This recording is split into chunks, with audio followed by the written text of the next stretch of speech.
Now, people thinking about holidays, be it midterm breaks, Easter breaks, summer holidays, and they'll be wondering what restrictions might I face. So, to keep it simple, let's talk Europe first. Are there many restrictions remaining?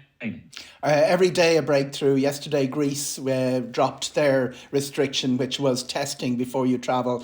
Italy dropped it last week, and Portugal dropped it on Tuesday. That means that within Europe, we're back to the situation we were before December, when the digital COVID certificate will get you travelling within Europe.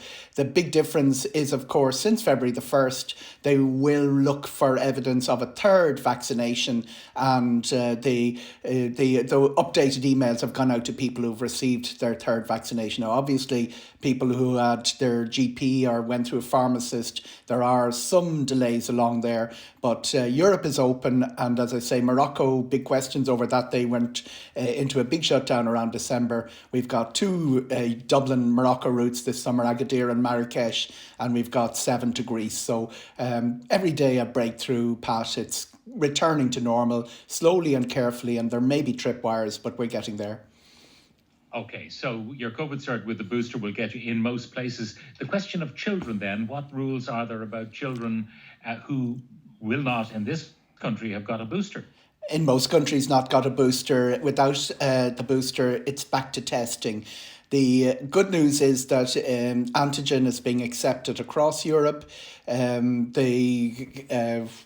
when you come to that gap, the teenage children, you are going to require them to be tested. The same will apply to people who haven't got the vaccination. There are lots of people who cannot get it through reactions to vaccines, things like that. So it's basically testing. The difference between the antigen and the PCR is not just the cost. It's about half the cost. It also means it turns up much more quickly. It can turn up within minutes, but there are facilities at the airports where you can test on the day of travel. PCR a lot more complicated because you need to do it a day before. Some listeners will be familiar with getting the email overnight, and sometimes arriving at the airport still having got their clearance from their PCR test. It was stressful.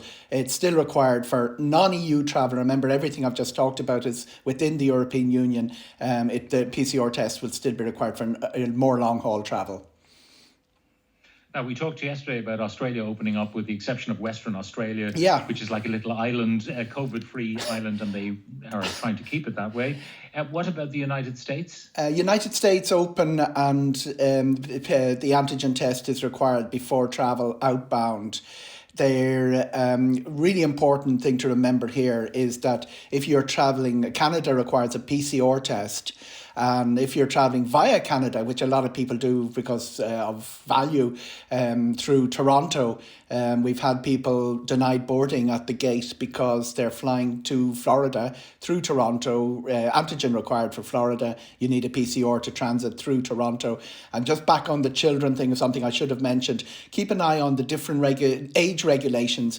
Most European countries under the age of 12 don't require a test, but some of them, and Italy is a good example, and Greece is another, it's 6. So keep an eye on those 6 to 12-year-olds. And also remember, it's your 12th birthday, not your 13th birthday. So under 12 means actually under 11, because once you hit the 12th birthday, you are requiring a test or a vaccination. And as you said, most teenagers will not have been vaccinated.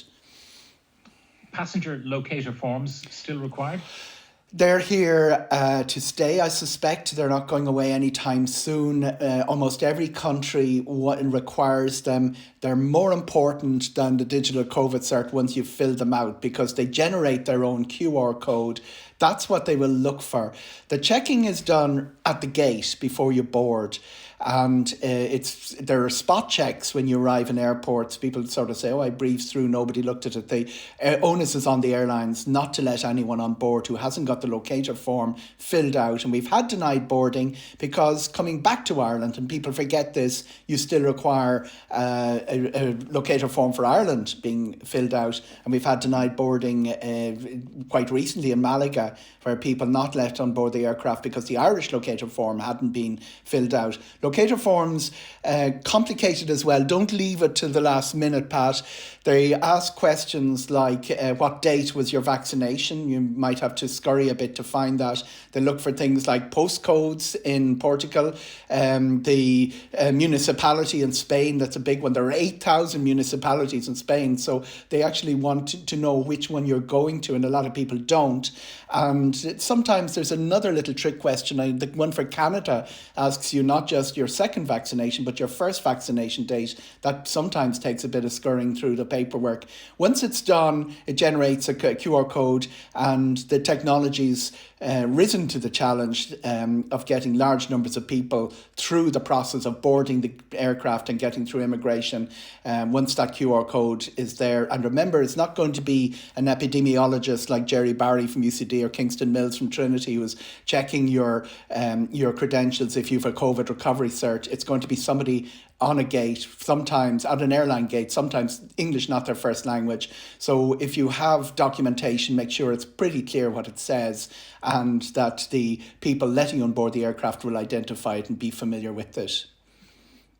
What about Turkey, Eoghan? Because many Irish people make Turkey their summer holiday destination, and it's a big transit destination.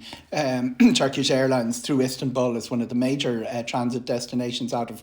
They recognise the digital COVID cert, but again, once you go into people that cannot get the vaccination, they'll be looking for results of test. Another very important thing for Turkey, and it's related to this big passport issue that we have. You will require 6 months on your passport after your return date. Most European countries, if you're returning on a date before the expiration of your passport, you're fine. But Turkey, they will actually look for 6 months more. So keep an eye on the date of expiration of the passport. Eoghan Corry, who is an aviation and travel journalist and editor of Air and Travel magazine, thank you very much. Thank you very much, Pat. Always a pleasure. All right.